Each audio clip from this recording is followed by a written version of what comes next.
dirty. Hello, guys. Good morning, good afternoon, good evening. Whenever you're seeing this video, it's another episode of the Active Girls Captive into Quell of the Captive's Diary, episode 63, season 5, written by Precious Chinwe Obialor-Ukazim. All right, let's get to today's episode. So, maybe we might soon this answer here, but I don't know. But let's just continue. So Chizaram immediately stood up from her seat and rushed to hug him warmly. Welcome, she said, her voice filled with affection and warmth. But Uma, on the other hand, was frozen in her seat, her nerves getting the better of her. She watched as her parents shared the warm hug, but she couldn't muster the courage to move forward and greet her father, whom she hadn't seen in months. Feeling very tense, she slowly got up on her feet and stood there staring at her father as if she had seen her greatest nightmare. And Unamdi observed her.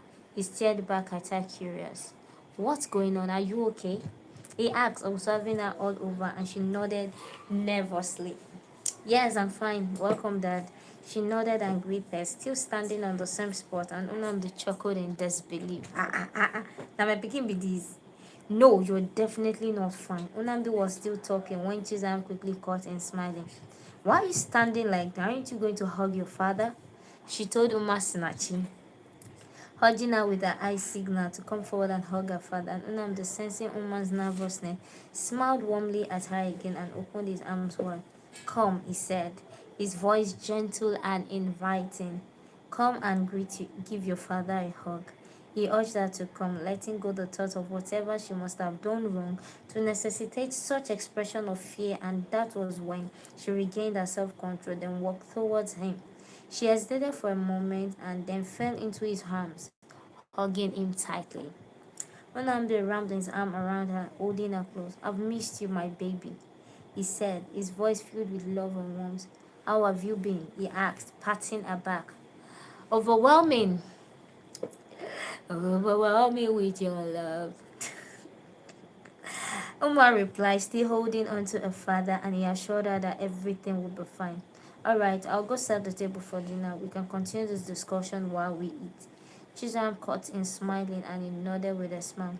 Thank you, my dear. I'm actually very hungry. He replied. Then Chizam took Omar along with her to the kitchen so they can continue their discussion. At the dining, with everybody in the house, Omar Snatchy and David exchanged a nervous glance. They were both too anxious to eat, but they didn't want to be rude. Mom, actually we had something to eat at David's place before we came here. Omar Snatchy said, trying to sound casual. Chizam looked at them suspiciously. Oh, come on. You can't tell me you're not going to eat my food. I prepared all this because of you two, Chizam said, looking from Umma to David. Oh no, we are eating. I like the food already, David said, forcing himself to eat the food in order to make Chizaram happy. But Unamdi did not even look up at any of them. Instead, he concentrated on his food and ate in silence. Are you sure you're okay? You both look a bit flustered. Junior, who has been observing Omar and David, finally expressed his thoughts, and David smiled awkwardly. Yes, we are fine. Just a bit tired from the trip, he replied, Junior, and that was when Namdi looked at them thoughtfully and said, Desire, I think you should not force them to eat if they are not hungry. They can eat your food some other time, he told his wife, and Chizaram nodded, even though she didn't feel right about it. Omar Sinachi and David breathed a sigh of relief, grateful for the reprieve, and only ate a little before dropping their cutleries. Unamdi did not come out for the discussion until about hours later, hours after the meal, when he came out and instructed his wife to call them. The tension was palpable, but they were determined to get through the conversation with him. Unamdi gestured for them to sit down when they came upstairs with Chizaram.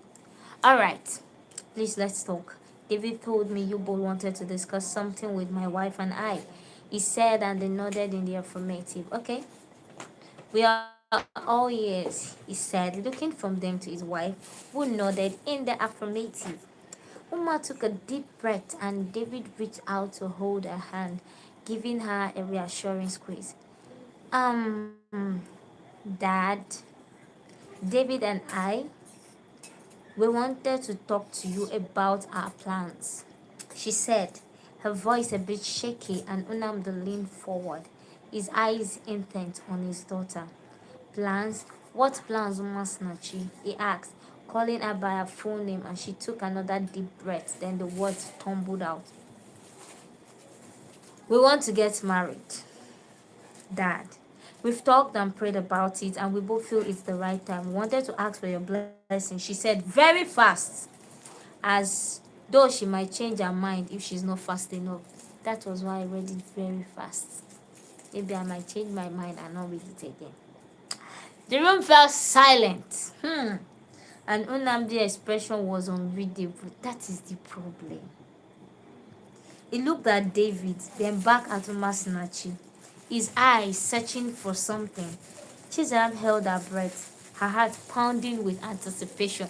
You see that unreadable? That Unamdi's. Oh God. That is facial expression, eh? Oh Jesus. That's my own problem. If to say his face is a face that when you look at it, you know what is in his mind. No, it will not work. It will give you that feeling. You will try. Is this man angry? You don't know whether he's angry, whether he's happy, whether he's nervous, whether he's anxious. You don't just know. But anyways, he's our papa. We don't know what to say. We don't know what is in his mind. Maybe he's communing with his spirit. So we'll give him time to commune with his spirit. And by tomorrow, we will understand how the communication went. God bless you all. Me too, my heart is here. As you people's heart is here, that's where my heart too is. So I will beg Mama to please help us to bring down the suspense. Yeah, I will try and beg with fasting and prayer. God bless you. See you guys. Have a beautiful and great day. Bye bye.